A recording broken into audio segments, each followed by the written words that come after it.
pessoal, Ciro do Cavalo aqui, hoje para falar de chaleiras elétricas, em particular a Britannia Concept Touch Inox, uma chaleira um pouco mais completa do que as outras que a gente já avaliou no passado, controle digital, controle de temperatura, para vocês verem os detalhes dela, para ver se de repente não é o produto para vocês.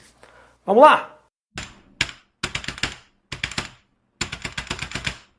Quando se tratando de chaleiras elétricas, tem muitos modelos no mercado, mas grande parte deles são muito parecidos. Tanto que a gente já pegou até produtos aqui que pareciam iguais, só tinha mudado a marca. Agora, quando você vai para modelos como esse, painel digital, controle de temperatura, aí a diferença começa a ficar um pouco maior, tem funcionalidades diferentes. Então é interessante de ver esses produtos, porque oferecem uma versatilidade maior, principalmente para aqueles que preparam chás. Chá verde, chá branco, chá preto, vários chás diferentes, têm temperaturas ótimas para se preparar ele, para que ele não oxide, não mude o gosto que se espera dele. Por sinal, o chá verde, se você não prepara naquela temperatura ideal, muda muito o gosto se você ferver e jogar as ervas lá dentro.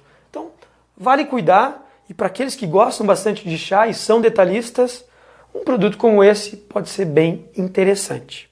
Ele agrada visualmente, não só pela estrutura em inox, mas também pelo painel na frente, ficou bem feito, com os números bem visíveis. É cromada, mas é plástica, os botões ficam aqui embaixo e são por toque, tem uma resposta bem boa, e a estrutura do corpo é toda em inox escovado, toda numa cor só em cima, mas essa peça separada pelo plástico aqui embaixo, ela já tem um escovado um pouco diferente da parte de cima. Não dá para ver muitas vezes, mas dependendo da luz e para aqueles detalhistas vão conseguir ver. E aqui também é o mesmo material da parte de baixo. Então elas vão combinar quando estiverem juntas, mas o corpo vai ficar um pouco mais amarelado e o inox de baixo um pouco mais azulado. A tampa em cima é de inox também, tem um acabamento bom, uma junção boa com a parte superior. A alça na lateral é plástica, tem um acabamento razoável, a junção é boa, tem alguns rechupes na parte de baixo, mas não é algo muito evidente. No geral, o plástico preto, lustroso, não dá para ver muita deformação não. Tem uma indicação de volume na lateral, que vai de 0,7 até 1,7 litros de volume. É bem precisa e bem fácil de enxergar.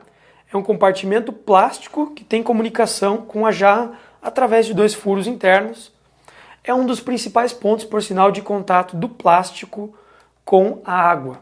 Fora isso, na parte de cima, a tampa também vai acabar tendo contato, vapor, e daí vai picar lá embaixo. Só que ambos são polipropileno, livre de bisfenol A. Então, para aqueles mais preocupados com o bisfenol A, aqui não vai ter esse problema. E em nenhum dos testes, esse contato com plástico, pouco que tem, trouxe algum gosto para a água. Ela basicamente tem 3 formas diferentes de trabalhar. A primeira é a mais simples, que é o que normalmente as chaleiras fazem. Assim que você aperta o botão de ligar, ela vai ferver e vai desligar. A outra opção é você mexendo nas opções de temperatura. Você pode deslocar de 10 em 10, de 40 até 100. De 90 a 100 você pode colocar em 95, então tem resolução de 5. E assim que você programa a temperatura ali, ela vai atingir a temperatura e ficar ali por 2 horas praticamente. E a outra opção, a última delas, é o que eles chamam de manter aquecido. Mas antes dela manter aquecido, ela vai ferver e depois naturalmente a temperatura vai caindo e aí ela vai manter aquecido naquela temperatura. Então são 3 formas diferentes, 2 delas é fervendo e a outra é realmente indo para a temperatura direto para aquela que você programou. Assim que a chaleira é colocada na doca, ela já mostra a temperatura atual no painel. É bem rápida a resposta da temperatura e também é bem precisa. Os testes que a gente faz, a gente usa os nossos próprios termopares e ela está muito dentro do valor que a gente mediu com a nossa instrumentação. Agora vocês vão escutar um pouco do barulho. Ela faz um barulho considerável. Grande parte das chaleiras que tem toda essa estrutura em inox e tem a resistência embaixo, elas chegam a fazer um barulho bem altinho quando estão em funcionamento, principalmente antes de baterem a fervura. Nos testes que a gente fez aqui, chegou a dar 60 dBA, gente. É um barulho realmente considerável. Não sei se vocês vão estar ouvindo aqui agora com o microfone, mas assim mesmo O plano agora ia até 60 graus, então nessa minha conversa ela já subiu 10 graus. Então para vocês conseguirem enxergar um pouquinho da velocidade dela aquecer. Mas basicamente se você tiver com a água a 20, ela leva aí 5 minutos para atingir 100 graus, 1 litro de água. Depois que ela bate temperatura, ela vai ficar mostrando no painel 60 graus, mas na verdade vai estar oscilando um pouco essa temperatura. Ela fica ligando e desligando a resistência e aí faz aquele efeito meio dente de serra na temperatura real interna. Nesse caso, a gente mede essa temperatura para ver a variação do mínimo para o máximo. O conjunto na temperatura média está se saindo muito bem. A temperatura média ficou praticamente igual à temperatura de referência, então dá para confiar. Quando você programa para 50 graus, vai entregar mesmo 50 graus. O negócio é esse dente de serra aí, da variação de temperatura que tem, quando você fica ligando e desligando a resistência. Quando trabalhando com temperaturas mais baixas, essa variação é um pouco maior. Então ela vai dar mais ou menos 6 graus, quando trabalhando aí perto de 50, e vai dar mais ou menos 3 quando estando perto de fervura. Agora, é bastante isso? Eu não sei, se está ali a 50 graus, você pode pegar água a 44 ou a 56. Em grande parte dos casos eu diria que não importa muito. Mas se você quer precisão quando preparando um chá, aí pode ser que essa variação seja relevante. Agora falando um pouco de consumo, gente, o que ela consome? 1 litro de água, ela vai gastar 100 watts-hora basicamente para te entregar a água fervida. Para facilitar o cálculo, basicamente 10 litros de água vão te dar 1 kWh. Não diria que é muito, principalmente porque a gente usa ela para aquecer 1 litro aqui, 1 litro lá. Então é um produto que gasta, mas é pontual. Por sinal, não sei se vocês perceberam, mas mesmo ela estando na tomada, ela desligou o painel depois de ficar um tempo sem fazer nada. Se eu tirar ela da base e colocar de volta, ela novamente vai ligar o painel. Então não vai estar gastando à toa, mostrando no display sem parar.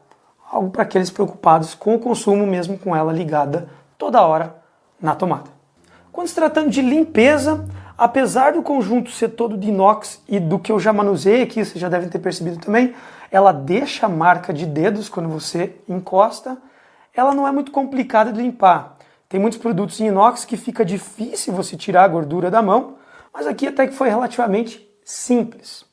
Na parte interna, o termostato é um ponto aparente, então se você quiser esfregar todo o conjunto por dentro, vai ser um pouquinho chatinho, mas ele é bem rígido, não vai ser danificado, mesmo passando uma bucha por cima. Tem algumas borrachas também que fazem a vedação dessa estrutura plástica para você conseguir ter a indicação. Agora, se você só usar água e estiver fervendo, não vai ter muita necessidade de ficar fazendo uma limpeza internamente. Agora, tem gente que coloca outras coisas nesse tipo de produto. Eu particularmente não recomendaria, até porque você não tem acesso à área de indicação. E essa área, se você começar a colocar chá ou outra coisa, vai manchar e você não vai ter muito o que fazer. Na usabilidade, fora o painel, que é bem prático de você apertar os botões, é simples assim que você entende qual que é o aquecer e qual que é o ligar. Para fechar a tampa é prático, o botão para abrir é fácil, a alça é ergonômica, ela dá segurança quando carregando. A base encaixa com facilidade, o bico tem um ótimo escoamento, não pinga à toa, não fica escorrendo líquido nas paredes da jarra externa e tem uma leve vedação na tampa. Então se você fizer algum movimento brusco, não vai escorrer água pelo topo e sim tudo pelo bico. Claro que se você ficar segurando ela de ponta cabeça, aí sim pode ser que vaze pouca coisa, mas assim mesmo veda quase 100%. Algo importante para saber da tampa é que o inox aqui em cima, por mais que você tenha um plástico, ele não isola muito bem. Então, quando você ferve, ela fica fervendo por mais ou menos 30 segundos até desligar completamente, a tampa aqui em cima vai ficar bem quente. Então vale cuidar. E da mesma forma, na parte externa também vai estar quente, porque isso aqui é só uma chapa de metal, não tem nenhum isolamento da parte externa ou da parte interna, vai estar praticamente na mesma temperatura que está lá dentro, se fervendo 100 graus. No geral, gente, uma chaleira que agradou bastante pela estrutura dela, pelas opções do painel, pela precisão que ela tem na temperatura que ela entrega, pelo volume que ela tem também, 1,7 litros aí é um volume bom. Ela ainda consegue ser ligada em tomada de 10 amperes, mesmo para aqueles em 127 volts, por ela ser só 1.200 watts. Ela poderia ter uma potência maior, e aí aquecer mais rápido, mas para a maioria dos casos isso já vai ser o bastante para agradar a maioria. Gostaria de saber de vocês, se para vocês interessa esse painel digital, se usariam em temperaturas mais baixas. Eu consigo enxergar muita utilidade para mim, mas vai de vocês se isso aqui é algo que vale a pena. Por hoje é só, gente. Assine o canal e nos vemos na próxima. Tchau, tchau.